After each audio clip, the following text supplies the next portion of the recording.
Comencem, te porto la curiositat, ja que estem així literaris i estem escriptors. La curiositat... Sí, doncs la curiositat que porto avui és bastant gran. I no me'l pensis. No m'ho penso. Perquè és, ja que estem en temes literaris, te porto el poema més llarg del món. No sé si el coneixes, si sabies de la seva existència. Jo crec que sí. Sí? Jo crec que sí.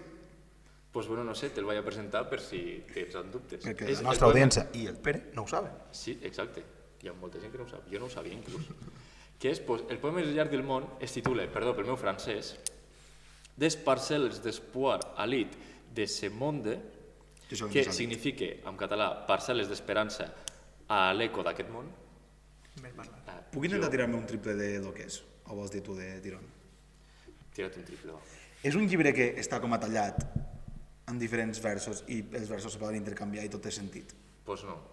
T'has tirat un triple. No, Però existeix. És un puto poema. És un poema complet Sí, i tal qual. és un poema i escrit en un pergamí. O sigui, quan dic el més llarg és perquè aquest pergamí medeix vora de... Perdó, que estic aquí...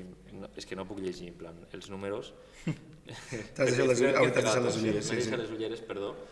Però medeix a prop de 995 metres. Són 994,10 metres. Fa, o sigui, desenrotllant-lo, saps, el pergamino aquest. El va escriure Patrick Huet el 2006 i es tracta d'un acròstic en què la primera lletra de cada vers formen les paraules dels 30 articles de la Declaració Universal de Drets Humans del 1948. O sigui, això és per fer, jo crec que la gràcia. Però bueno, tremenda broma, se va treure el tio. Tremenda broma, sí. També, el poema consta de 7.547 versos, aconseguint que l'obra en total pesi 110 quilos. Poc me sembla. Bueno, també, per acabar això, el tio sol va tardar un mes i mig en escriure tot això. Però ho va escriure a mà. Sí, escrit a Perquè mà. aquí huele a còpia-pega. Bueno, no, poquet a poquet cada dia com jo me'l te feixa i tot sol. Sí, però un mes i mig escriure 1 quilòmetre de pergamí i a sobre amb poemes, saps? Sí. A veure, Sí, és veritat, és molt.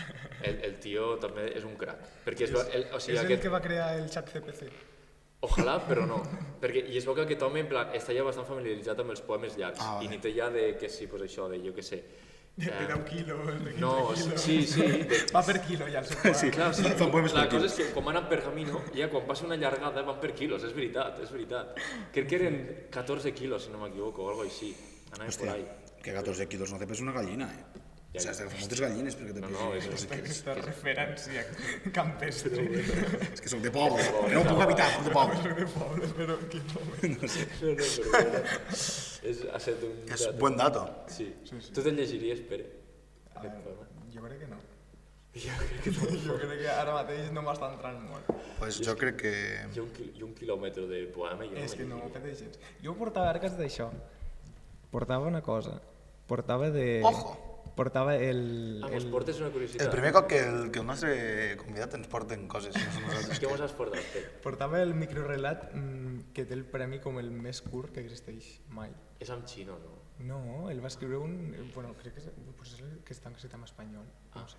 És que sí que els xinos, bueno, perdó per tallar-te, però dic, els xinos sí que tenen l'escriptura haiku, que és amb 2 caràcters t'escriuen un poema. Clar, I sé que això... és que no, jo dic un microrelat. Vale, tema microrelat. Sí. Vale. Segur que el coneixeu, perquè és Segur que molt sí. famós i segur que el vau veure com a alcohol o així. Pues Sí, segur que sí. És exactament una frase. Una frase és tot el microrelat. De Augusto Monterroso. Pots dir al micro si s'escoltarà bé i treurem un TikTok. Augusto Monterroso. Cuando despertó, el dinosaurio todavía estaba allí. Sí que l'havia vist. L'havia d'haver escoltat, però un aplaudiment. Moltes gràcies per portar-nos això, a la nostra secció de curiositats.